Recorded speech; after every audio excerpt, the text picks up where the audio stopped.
have always believed in science and materialism. My world, and that of those around me, revolved around one clear reality. If something could not be measured, weighed, or perceived through the senses, then it simply did not exist. That belief was the foundation of my life and career. As a well-educated person, I never paid much attention to religion, the supernatural, or even the idea of a higher power. I was not the kind of person who could be easily swayed by invisible concepts or beliefs that were not grounded in evidence. But then, an excruciating pain struck me, as if my body was being corroded from the inside. For the first time in my life, I felt truly weak and powerless in the face of what was happening. It was a terrifying illness. My stomach had a perforation, and the acid was slowly destroying my internal organs. The pain was like a burning, red-hot fire consuming me from within, impossible to extinguish. In that brief moment, all my theories, all my scientific knowledge seemed utterly useless.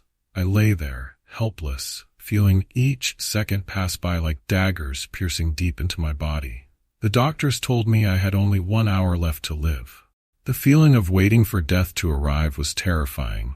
Even though I had seen the doctors, there was nothing more they could do except send me to surgery. But even that did not happen. I was not given any pain relief or any means to alleviate the excruciating agony. I begged them, pleaded for just a little morphine to escape the extreme pain. But no one listened. 10 hours passed without any relief, and it seemed as if I had been completely abandoned.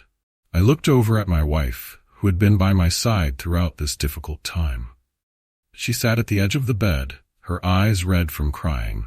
Never in my life had I seen her cry like that, not just tears streaming down her face, but a cry from the depths of her soul, pouring out as if her entire world was collapsing.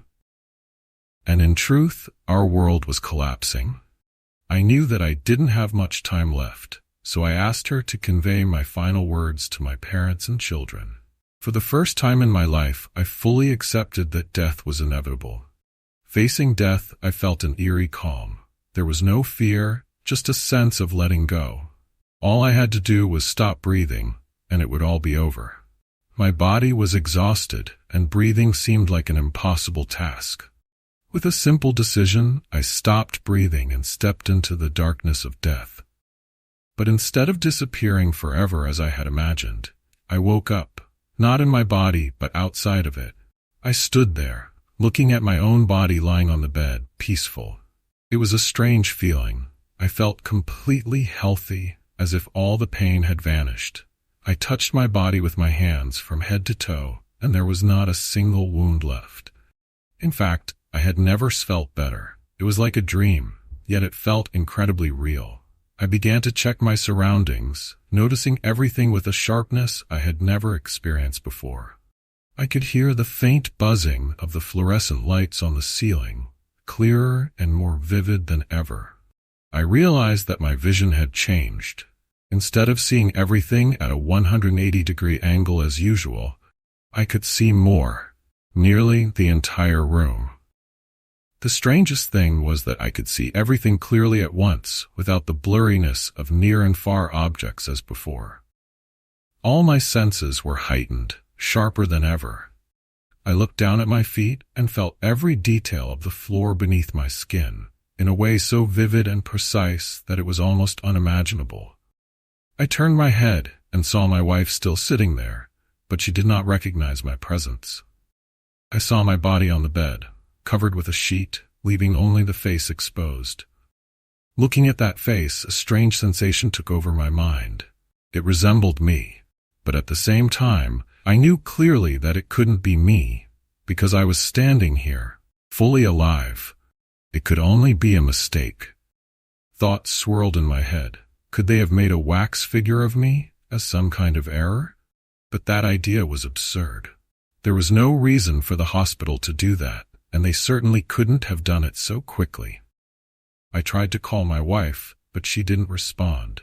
The silence made me angry, because in the past when we fought, she would often punish me with this cold silence. I thought she was mad at me for letting things get this bad, but the feeling of being ignored was driving me insane. I turned to my hospital roommate, a kind, elderly French man. I tried talking to him, but he looked straight through me as if I didn't exist. I yelled, shouted, but no one could hear me. Never in my life had I felt so alone. And then I heard voices calling from outside the room, strange voices echoing in the hallway. They were calling my name, in English, even though I was in France. "Howard, come with us," they said. The voices were strange, as if from a distant world, but at the same time, too close to ignore. In the chaos of my mind, I stepped out, moving toward the sound without knowing that I was beginning a journey into a world I could never have imagined. I stepped out of the hospital room and ventured into a long, dark hallway. Everything seemed blurry, unclear, like an old black-and-white TV with poor image quality. All the details in the hospital room earlier had been vivid and sharp, but as soon as I stepped outside, the world became strange and mysterious to a surreal degree. "Howard, come here with us," the voice called out again, but this time it was closer, clearer, and had a powerful pull that I couldn't resist. I had no idea what awaited me ahead, but all I could do was follow the voices that were guiding me. The hallway stretched endlessly, with no light, no familiar signs of a hospital, and the further I walked, the more my anxiety and unease grew. I no longer recognized where I was, but one thing was certain. I had left the world I once knew behind. I followed those voices, unaware of where I was heading. Each step felt light, yet at the same time, each step became heavier, as fear and doubt started to creep into my mind. Finally, I saw figures emerging from the misty fog ahead. The shapes were unclear, like ghosts, standing there waiting for me. I couldn't make out who they were, but they seemed to know me. "We've been waiting for you," one of them said, the voice smooth but filled with mockery. I hesitated, but they urged me, "You must hurry, we don't have much time." They spoke with a familiar attitude, as if they had met me before and knew everything about me. I asked them, "Who are you? Are you doctors?" "I need surgery. I'm waiting for surgery." They answered coldly, "We know everything about you, Howard. Come with us and we will help you." Something didn't feel right, but I couldn't grasp what it was. My mind was clouded by the pain, by the chaos of everything that had happened in the past few hours. I could no longer think rationally, no longer question what was happening. I had completely surrendered myself to these voices. They started to move, and I followed them. The path was long and winding, and the further we went, the thicker the darkness became. There were no longer the sounds of the hospital, no longer the familiar smell of disinfectant. Instead, a cold, heavy atmosphere engulfed me. The darkness was so thick that I couldn't see anything beyond the faint figures in front of me. Whispers began to echo, unclear where they came from. The words mixed together, like a language I couldn't understand. Fear began to creep into me, but at the same time I couldn't resist moving forward. We kept going, deeper and deeper, into this dark place. Gradually I realized this was no longer a hospital hallway. The walls had disappeared, replaced by an empty space shrouded in endless darkness. The people in front of me began to fade as if they were dissolving into the darkness. "Where are we going?" I asked, my voice weak and full of fear. No one answered. The deeper we went, I started to notice the presence of strange beings. They resembled humans, but they weren't entirely human. Their bodies were distorted, misshapen, and their soulless eyes glimmered in the dark. I could feel the malice, the hostility from them, a sensation like being surrounded by demonic entities. They moved closer, as if wanting to devour me. Now, there was no more doubt. I realized that I was no longer in the world of the living. Hell. The word suddenly appeared in my mind, like a warning from deep within my subconscious. This was a place I had never believed in. Hell. But now, I couldn't deny it anymore. I was in hell, not a place of blazing fire like in mythological tales, but a place of endless darkness, isolation, and unceasing torment of the soul. The creatures around me began to move closer. I tried to back away, but there was no escape. They surrounded me, laughing mockingly. With cold and soulless eyes, there was nowhere to run.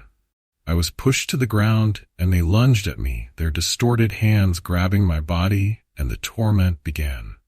At first it was the physical pain, like hundreds of claws tearing at my skin.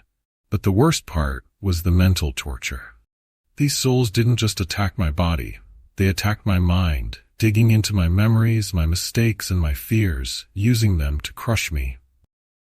I felt myself fading, losing bits and pieces of who I was. Every agonizing moment dragged on endlessly, and I no longer had the strength to fight back. In the midst of unbearable pain and utter despair, I just wanted to disappear completely, for everything to end. But the torment continued, relentless, as if they wanted to strip away every last shred of hope I had left. In the depths of that endless despair, I heard a voice. Pray. At first, I didn't understand where it came from, but the sound was clear and stronger than anything else around me. It didn't come from the souls torturing me. It seemed to come from within, from a place deep inside that I had long forgotten. Pray, the voice repeated, and this time I became more aware of it. I scoffed in pain. Pray? I had always mocked the idea of God, of religion, of things I considered meaningless. How could I pray when I had never believed in it? But the voice continued, insistent that I must pray. Though my mind resisted, a part of me, a weak, fragile part, began to entertain the idea. I had nothing left to lose. In a desperate attempt, I uttered the prayers I had learned as a child, though it had been so long since I had believed in them. My voice was weak, but those words were filled with hope. And then the miracle happened. The creatures around me backed away, anger flashing across their distorted faces. I didn't understand what was happening, but clearly my prayers were having an effect. I kept praying, louder and louder, and gradually the darkness around me began to retreat. In a moment of despair, I began to pray, not out of faith, but because I had no other choice. I didn't know who or what I was praying to, but a small part of me, weak and fearful, had decided that it was worth a try. I don't remember exactly what I said. I only know that the prayers seemed to flow naturally from my mind, as if they had always been within me, even though I had never truly acknowledged them. I whispered, "The Lord is my shepherd, I shall not want." As soon as the first prayer left my lips, the atmosphere around me changed immediately. The demonic creatures that had been surrounding me recoiled, their distorted faces twisting into expressions of anger and hatred. They couldn't bear the words I had just spoken. Though I had spent my entire life dismissing the idea of prayer or belief in a higher power, now these prayers had become the only weapon that could protect me. I noticed something strange. The more I prayed, the more I spoke words of trust, the further these creatures retreated. At first, I couldn't believe it was real. But as I continued praying, the miracle kept unfolding. They no longer dared to approach me, and the darkness around me began to gradually dissipate. For the first time since this hellish journey began, I felt a glimmer of light. I repeated the prayers, even though they were incomplete, just fragments of distant childhood memories. Our Father, who art in heaven, hallowed be thy name. Those words grew stronger within me as I realized that I had found something these dark creatures feared. I could no longer see them, but I could hear them retreating, as if the prayers were pushing them back into the endless void. I paused for a moment to listen. There was no sound other than my own voice echoing in the dark space. Everything was now enveloped in a strange silence.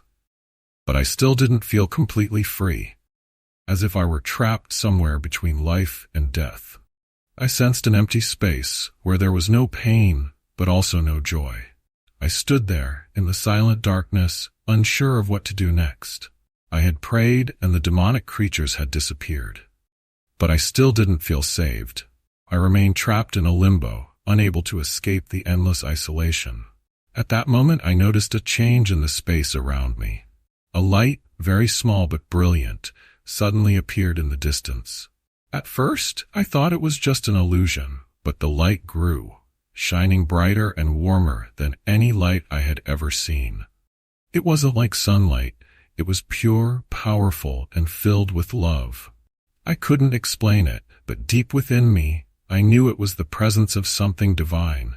The light spread around me, washing away all the darkness. And then from within the light, I saw a figure approaching. A man emerged from the midst of the light, his face filled with love and compassion. There were no words to describe the feeling I had when I saw him. It wasn't fear, but a sense of being welcomed, comforted after a long, agonizing journey. I knew instantly who he was. Jesus. He didn't need to speak. His eyes said it all. As Jesus stepped closer to me, I felt a miraculous strength flow through my body. He touched me, and in that moment, every wound, every bit of pain vanished. The suffering that had tormented me, both physically and mentally, seemed as if it had never existed. I felt an indescribable joy, a profound happiness that I had never known in my entire life. But even more miraculous was the love I felt. It wasn't just the ordinary love that people give to each other, but an infinite, boundless love that surpassed anything I could have ever imagined. Jesus didn't just save me from suffering, he embraced me as if he had been waiting for this moment for a very long time.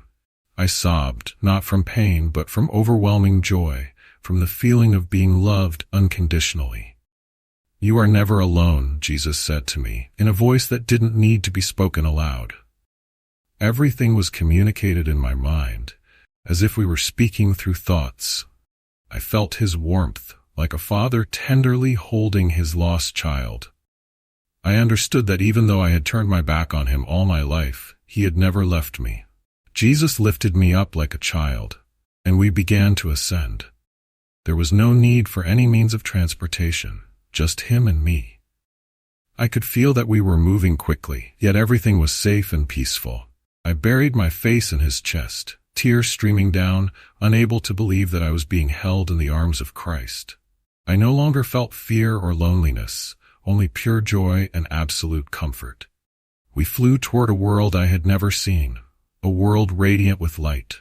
From a distance, I saw thousands, millions of small beams of light radiating from that world like stars, but all moving in perfect harmony. "This is your home," he said, and I knew I was being taken to heaven, a place I had never believed in, but now stood before me as reality. I felt like the biggest fool in the world. My whole life, I had denied the existence of God, mocked the faith of others, and now here I was, standing at the doorstep of heaven. I don't deserve to be here, I thought to myself.